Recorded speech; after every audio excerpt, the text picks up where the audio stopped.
자, 사람들이 우리가 예수를 믿는 이유가 무엇입니까? 라고 물어본다면은 아마 대체로 많은 사람들이, 많은 성도가 이렇게 대답할 수 있습니다. 예수 믿고 우리가 천국 가기 위해서 우리가 예수를 믿습니다. 맞습니다. 우리가 예수를 믿으면은 하나님께서는 우리를 의롭게 여겨주시고 우리를 하나님의 자녀로 삼아 주십니다. 그래서 성경은 이렇게 말합니다. 저를 영접하는 자, 하나님의 자녀가 되는 권세를 주셨다라고 이렇게 이야기를 합니다. 우리가 예수를 믿으면 하나님의 자녀가 되기 때문에 우리는 천국 백성이 됩니다. 천국 백성이 된다는 것은 뭡니까? 우리가 죽어서 하나님과 영원한 천국에서 산다는 그 천국, 우리는 천국에서 사는 것이고, 또 하나는 우리가 이 삶을 살면서 하나님의 통치 가운데에 살아간다라는 겁니다. 이 세상을 살면서 하나님의 은혜 가운데, 하나님의 통치 가운데 살아가고 있기 때문에 우리는 이 삶 속에서 우리는 뭐요? 우리는 기쁨과 즐거움을 누릴 수 있다라는 사실입니다. 잠깐만요.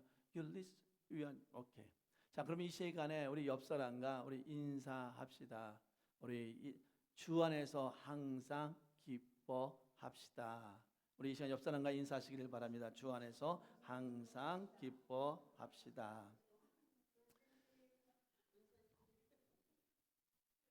자, 그렇다면 다시 한번 제가 여러분에게 물어보겠습니다. 여러분은 예수를 믿는 목적, 여러분은 왜 예수를 믿습니까?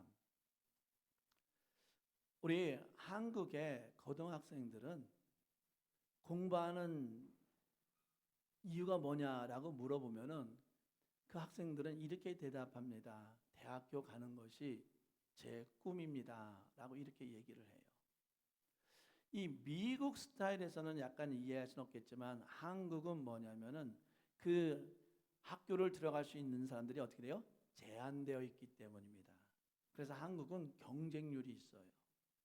그래서 그 학교에서 예를 들면은 50명을 뽑습니다 라고 하는데 100명이 오면은 우리는 이것을 2대 1의 경쟁률이다 라고 이렇게 얘기를 합니다. 근데 만약에 50명 뽑는데 200명이 온다라면은 뭐냐면은 4대 1이다라는 그런 경쟁률이 있다라는 겁니다. 이거는 2000년도에 실제 있었던 이야기입니다. 인덕대라는 학교에서 그 C가 디자인과의 경쟁률이 44대 1이었다고 합니다. 명지대 컴퓨터공학과에는 그 경쟁률이 40대 1이었다고 합니다. 이 말이 무슨 말이냐면 한 명 뽑는데 몇 명이 왔다는 거예요? 40명이 왔다는 거예요. 한 명 뽑는데 몇 명이 왔다는 거예요? 44명이 왔다라는 겁니다. 그렇기 때문에 한국에서는 대학교 들어가는 것이 쉽지 않아요. 그래가지고 어떤 학생들은 어떻게 합니까? 우리가 재수라고 하죠. 1년을 쉽니다. 또 2년 재수합니다. 어떤 때는 3년 재수를 합니다. 그런데도요, 대학교에 들어가지 못하는 학생들이 있다라는 겁니다. 그렇기 때문에 고등학생들이 당신의 꿈이 무엇입니까? 라고 했을 때에 저는요 대학교 가는 것이 꿈입니다 라는 것이 이해가 됩니다. 그런데요 그 대학생이 이제 열심히 공부해서 정말 어떻게 보면 44대 1, 40대 1을 경쟁률을 뚫고 대학에 들어갔습니다. 그 대학생에게 물어봅니다. 당신의 꿈이 무엇입니까? 라고 말했을 때에 이 대학생이 나는 대학에 들어가는 겁니다. 라고 이렇게 말을 하면은 우리가 물어본 우리가 좀 이상한 것 같아요. 그래서 내가 잘못 들었나? 그래가지고 다시 물어봅니다. 당신이 공부하는 이유가 무엇입니까? 라고 물어봤는데 또 말하기를 대학에 들어가는 겁니다. 라고 말을 한다면은 우린 그렇게 생각할 거예요. 야, 이 학생이 고등학교 때 너무 열심히 공부를 해가지고 약간 좀 이상해졌다라고 이렇게 생각을 할 겁니다. 또 어떤 학생들은 당신이 정말 공부하는 공부하는 목적이 뭡니까? 라고 이렇게 물어봤는데 이렇게 대답한다면 저는 이제는 여태까지 고등학교 때는 놀지 못했기 때문에 이제 난 대학에 들어가면은 이제는 나는 이제부터는 열심히 놀고 연애를 할 겁니다. 라고 이렇게 말을 해도 그 말을 듣는 우리가 좀 이상하게 생각할 거예요. 아니, 대학교에 들어왔으면은 열심히 공부를 해야 되는데 공부하지는 않고 놀다고 하니 이상하다라고 생각할 거예요. 근데 실질적으로 그랬어요.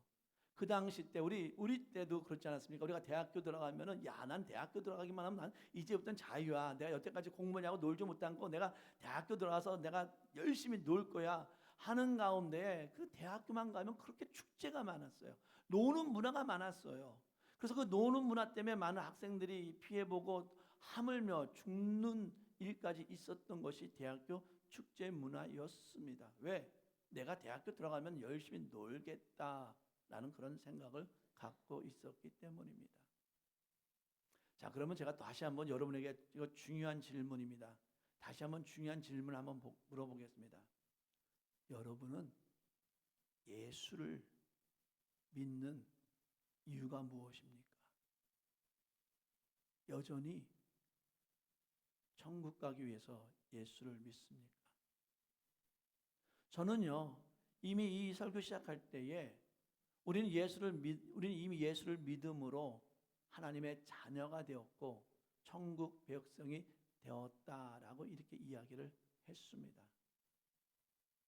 그런데도 지금 제가 여러분에게 지금 예수 믿는 목적이 뭡니까? 라고 했을 때에 저는 천국 가기 위해서 예수를 믿습니다. 라고 말을 한다면은 대학생이 대학교 들어가서 당신 공부하는 목적이 뭡니까? 라고 했을 때에 저는 대학교 가는 겁니다. 라고 말하는 거랑 똑같다라는 겁니다. 사랑하는 성도 여러분, 우리가 예수 믿는 그 목적이 우리는 달라져야 한다라는 겁니다. 세례 요한이 이렇게 얘기합니다. 천국이 가까이 왔다. 그러니까 너희가 회개하라. 회개하라. 천국이 가까이 왔다라고 이렇게 이야기를 합니다. 예수님께서 똑같이 얘기합니다.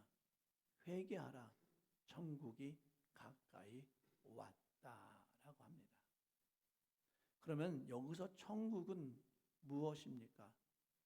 우리가 예수 믿고 천국 가기 위해서 믿는다고 한다면은 지금 이 말에 회개하라 천국이 가까이 왔느니라 라고 했던 그 말이 뭐냐면 많은 사람들 모아놓고 하는 말이 야, 너 지금 죽을 때가 됐으니까 너는 조금 죽을 거니까 빨리 죽기 전에 너 예수 믿고 천국 가라 라고 말하는 가운데에 그 세례 요한이 거기서 회개하라 천국이 가까웠다 라고 선포한 거겠습니까?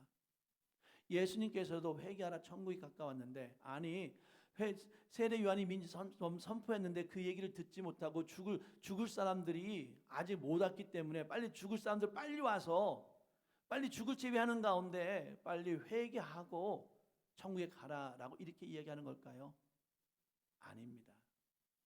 여기서 회개하라 천국이 가까이 왔다라는 것은 뭐냐면은 그럼 우리가 죽어서 가는 그 천국을 말하는 것이 아니라 여기서 말하는 천국은 뭐냐면은 하나님의 통치하심 속에서 예수 그리스도를 보내주시고 예수 그리스도가 통치하는 가운데에 정의와 의가 이루어지는 그 나라를 뭐라면 천국이다라고 이렇게 말을 하는 겁니다. 그렇기 때문에 많은 사람들에게 회개하라는 거죠. 무슨 것을 회개하는 거예요? 너가 정말 하나님 나라 가까이 왔는데 하나님의 나라는 의의 나라요. 하나님의 나라는 정의의 나라인데 너가 삶을 사는 가운데 정의롭게 살지 못했고 너가 의롭게 살지 못했다면은 그 삶을 회개하라라고 이렇게 얘기하고 있다라는 사실입니다.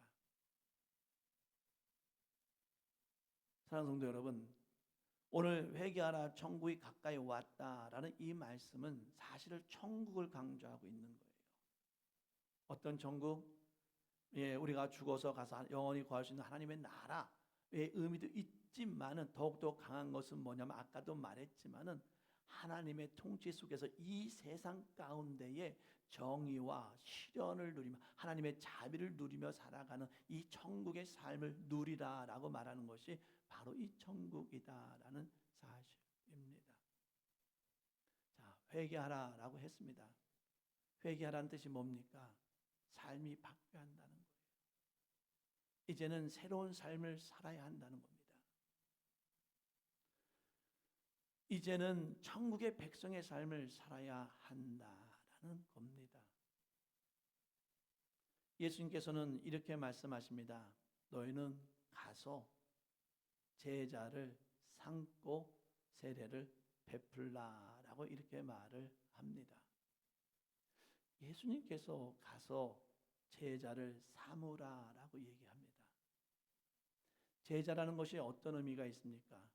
제자라는 의미는 뭐냐면은 예수님의 가르친 것에 대해서 그것을 배우고 순종하는 가운데 예수님의 삶처럼 살아가는 것이 바로 뭐냐면 제자의 삶이다라고 이렇게 이야기를 하고 있는 겁니다. 여기서 우리는 중요한 걸 발견하셔야 돼요. 예수님께서 너는 예수 믿고 천국 가라 라고 말씀한 것이 아니라 예수님께서 뭐라고 말하면 너가 뭐냐면 말씀을 듣고 너가 영접을 예수님을 믿고 구원받았으면 뭘가 되라? 예수님의 제자가 되는 삶을 살아야 한다. 예수님의 십자가에서 우리를 위해서 고난당하시고 죽으신 그 삶을 본받는 삶을 사는 것이 뭐냐면 제자의 삶의 목적이다라는 것을 우리에게 분명히 가르쳐주고 있다라는 사실입니다. 그래서 예수님께서 사도행전에서 뭐라고 말하냐면 뭐냐면 우리 나의 증인이 되라라고 이렇게 이야기를 하고 있습니다.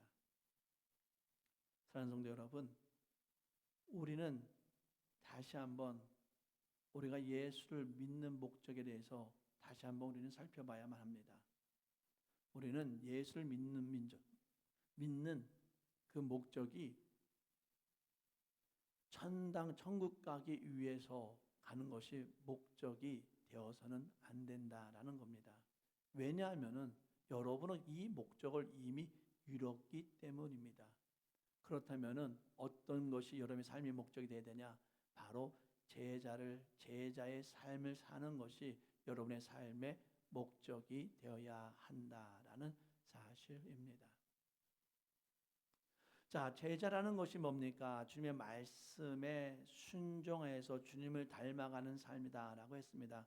그 이야기는 뭐냐면 우리는 주님의 뜻이 무엇인지를 알아야 한다라는 겁니다. 그래야지만 우리는 주님의 뜻을 알고서 주님의 뜻에 따라 순종하는 삶을 살아갈 수 있는 겁니다. 그 주님의 뜻은 이 성경에 나와 있습니다. 그러면서 또 특별하게 말씀하시기는 이렇게 말씀하시죠. 너희가 쉬지 말고 기도하라. 이것은 너희를 향한 하나님의 뜻이다라고 말씀했습니다.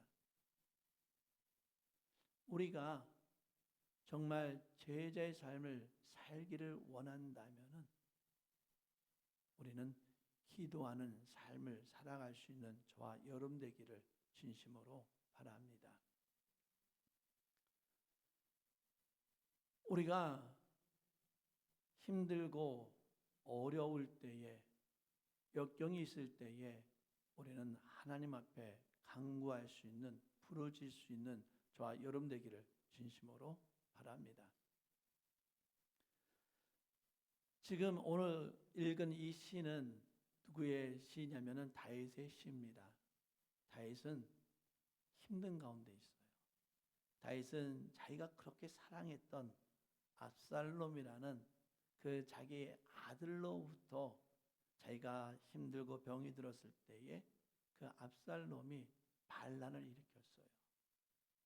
그 압살롬만 반란을 일으킨 것이 아니라 거기에 누가 동조했냐면은 자기의 충신들, 자기가 정말 같이 그 역경을 이겨가면서 자기가 이 나라를 이끌었던 그 나라의 충신들도 뭐냐면 이 다윗을 배신했습니다. 그뿐만이 아니라 정말 그 다윗으로 인해서 정말 평화를 누렸던 그 백성들마저도 그 다윗을 배신했습니다. 우리는 그 배신의 아픔이 얼마나 큰지를 알고 있습니다. 내 친구가 나를 배신했을 때 그 아픔이 얼마나 아픈지는 우리는 알고 있습니다. 한 사람만 나도 배신해도 그 배신의 아픔이 얼마나 큰지 아십니까? 그 아픔을 이루 말할 수 없어요.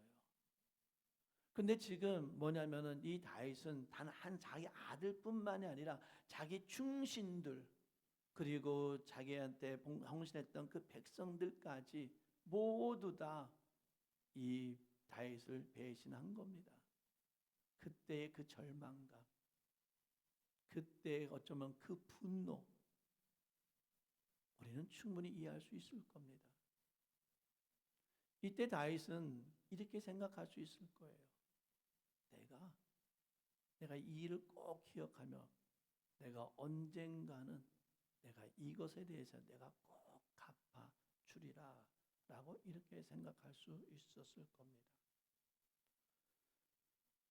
여러분이 배신의 아픔을 당한 기억이 있을 거고 저도 배신에 당한 기억이 있을 겁니다. 그런데요, 희한하죠.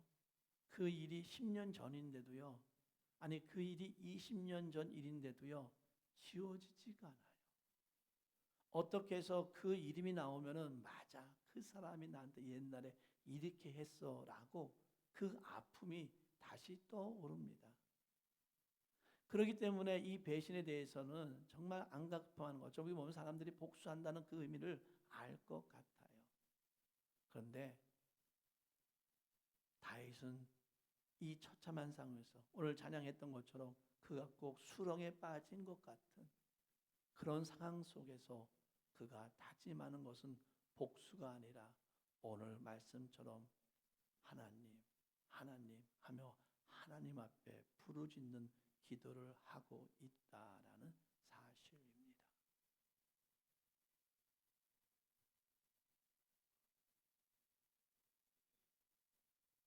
사랑하는 성도 여러분, 우리는 삶을 살면서 한번 내 힘든 것에 대해서, 내 아픈 것에 대해서 정말 하나님 앞에 부르짖어 본 적이 있습니까? 우리는 그 아픔 가운데서 이 다윗처럼 우리가 그 힘든 가운데 하나님 앞에 우리가 무릎 꿇고 정말 마음을 다해서 우리는 하나님 앞에 기도해야 된다라는 마음, 우리는 그것을 알고 있어요. 우리가 하나님 앞에 기도해야 된다라는 것을 알고 있습니다. 그런데도 우리가 기도하지 못하는 이유가 무엇입니까? 우리가 기도했는데 거기에 응답이 없었다라고 하시는 분들이 많이 있습니다. 쉽게 말하면 내가 기도했는데 하나님의 기도에 응답이 없기 때문에 하나님께서 내 기도를 들어주지 않고 있기 때문에 하나님께서 나는 기도하지 않는다라는 사람들을 저는 많이 보았습니다. 지금 다윗이 고백합니다. 하나님 나의 기도를 들어주십시오라고 이렇게 기도하는데 한국말에는 뭐라고 하냐면 내가 기다리고 기다렸다라고 합니다. 쉽게 말하면 뭐냐면 다윗의 기도는 어떤 기도? 정말 하나님께서 내가 내 기도를 들어줄 때까지 기다리고 기다리는 가운데 하나님 앞에 기도했다라고 이렇게 고백을 하고 있다라는 겁니다. 쉽게 말하면 많은 사람들은 내가 하나님 앞에 기도했는데 기도의 응답이 늦게 오니까 기도의 응답이 없으니까 그 기도를 포기하고 기도하지 않는다고 했는데 이 다윗은 우리와는 달리 어떻게 기도하냐면 그 하나님의 응답을 이루어질 때까지 기다리고 기다리면서 하나님께 기도했다라고 이렇게 말하고 있다라는 겁니다. 사랑하는 성도 여러분, 사람들은 기다림을 싫어해요. 정말 그래서 우리 한국 사람들이 많이 말하는 것 중에 하나가 뭐냐면은 빨리빨리. 하여튼간에 우리 멕시코 사람들도 그렇고 우리가 또 흑인 사람들도 그렇고 가끔가다 얘기하면서 우리 한국 사람들을 약간 좀 조롱할 때 하는 말이 뭐냐 빨리빨리라고 말을 하면서 우리를 약간 조롱하는 것 같은 그런 말을 들은 적이 있습니다. 이처럼 우리는 뭐냐면은 우리는 기다리는 것을 싫어해요. 우리가 때로는 우리가 병원에 가야만 합니다. 우리가 때로는 병원에 가서 의사를 만나야 돼요. 내가 좀 아픈 것 같으니까 가서 의사를 만나야 되는데 많은 사람들이 뭐라고 하면 안 간다고 그래요. 왜 안 가십니까? 그러니까 너무 많이 기다린다는 거예요. 우리 병원 가서 의사를 만나러 갔는데 거기서 오히려 병을 얻어온대요. 그래가지고 오히려 자기는 병원에 안 가겠다라고 이렇게 이야기를 합니다. 왜 그렇습니까? 그만큼 기다리는 게 싫다라는 겁니다. 하지만은 다윗은 뭐라고 고백합니까? 하나님이 응답 줄 때까지 자기는 기다렸고 기다렸다라고 말을 합니다. 그렇다면 한번 생각해 봅시다. 아니 그렇게 힘든 가운데 정말 지금 하나님의 응답이 바로 있어도 힘든 상황인 가운데에 그렇게 기다리고 기다리는 가운데 다윗이 기도할 수 있었던 이유는 뭡니까? 오늘 말씀 가운데 저는 그 말씀을 좋아합니다. 하나님께서 내 부르짖음에 들으셨다라고 말을 합니다. 오늘 말합니다. 나의 부르짖음을 들으셨도다라고 말합니다. 하나님께서는 우리의 기도에 들어주신다라는 겁니다. 우리가 서로 교제하는 가운데에 가장 중요한 것이 뭡니까? 교제할 때 중요한 게 뭐냐면 대화하는 겁니다. 우리가 말이 통할 때에 저 사람과 말이 통할 때에 우리가 어떻게 합니까? 교제가 이루어질 수 있습니다. 그렇다면 우리가 통화할 때, 우리가 대화할 때 중요한 게 뭡니까? 바로 듣는 겁니다. 우리가 잠잠고 듣고만 있어도 중간은 간다는 말이 있듯이 우리가 가만히 있어도 우리가 잘 듣기만 해도 우리는 그 사람의 어떤 상황인지 그 사람이 어떤 어려움을 겪었는지 우리는 그것을 다 그래도 충분히 이해할 수가 있습니다.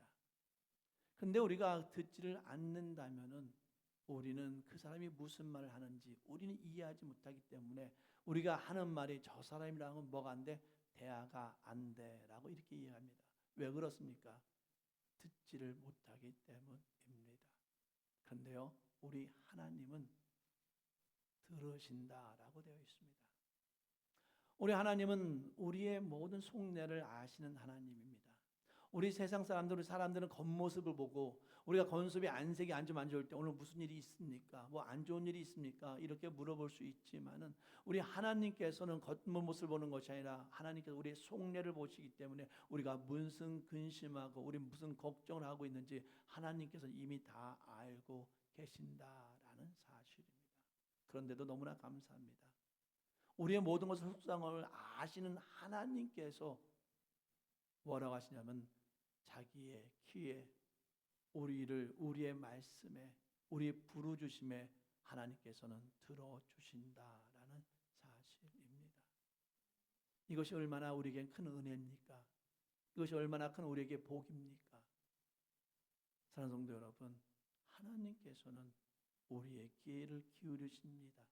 다윗은 그것을 알고 있기 때문에 다윗은 자기의 그 부르짖음을 하나님께서 들어줄 줄 알고 있기 때문에 기다리는 가운데 하나님 앞에 기도했다라는 사실입니다. 따라서 우리가 힘들고 어려웠을 때에 우리의 모든 사정을 들어주시는 우리에게 귀를 기울이시사 우리를 들어주시는 그 하나님 앞에 우리의 힘든 사정을 부르짖을 수 있는 저와 여러분 되기를 진심으로 바랍니다. 제니퍼 밀러라는 사람이 자기의 그런 어떤 영적 경험을 가지고 글을 썼습니다. 하루는 주님께서 그를 천국으로 초대했습니다. 천국에 초대하면서 그 안에는 여러 방이 있는데 그 여러 방들을 다 주님께서 소개시켜 주시면서 이제는 아주 의리하고 아주 정말 좋은 그 방으로 들어갔습니다. 그는 그가 그 방이 주님의 방임을 알 수 있었습니다. 그래서 그 마음 가운데 나도 여기서 평생을 살았으면 좋겠다라는 그런 마음을 갖고 있었습니다. 근데 그 방을 보는 게 그 침대 옆에 그 어울리지 않게 조그만 문이 있었습니다. 그래서 물어봅니다. 이게 무슨 문입니까? 라고 물어보니까 이게 다른 방으로 들어가는 문이다라고 되어 있었습니다. 그래서 궁금했습니다. 그래서 이 방이 무슨 걸 하는 방인지 한번 궁금해서 한번 그 방에 같이 주님과 함께 들어가 보았습니다. 그러면서 말합니다. 주님께서 이게 이렇게 초라한 방 같지만은 내가 가장 많은 시간을 들이는, 내가 많은 시간을 보내는 방이 이 방이다라고 이렇게 이야기합니다. 그래서 허리를 굽혀서 이렇게 약간 지하실 형식으로 해서 그 방을 들어갔는데, 그 방을 보니까 거기에는 조그만 의자 하나랑 창문이 하나 있었습니다. 그래서 물어봅니다. 예수님, 이게 무슨 방입니까? 라고 했을 때 예수님께서 이렇게 얘기합니다. 이거는 통곡의 방이다 라고 말합니다. 그러면서 예수님께서는 그 의자에 앉으시고 그 얼굴을 창문을 바라보면서 창문만을 바라보고 있습니다. 그때 그가 깨달았습니다. 이게 왜 통곡의 방인가 하면은 예수님께서는 그 의자에 앉으시고 그 창문을 바라보는 가운데에 세상 속에서 부르짖는, 그 아픔 가운데 부르짖는, 그 힘든 가운데 부르짖는, 고통 가운데 부르짖는, 외로움 가운데 부르짖는 그 모든 소리를 듣고 계셨던 것입니다. 이러한 모습을 보고 거기서 눈물이 흘렀습니다.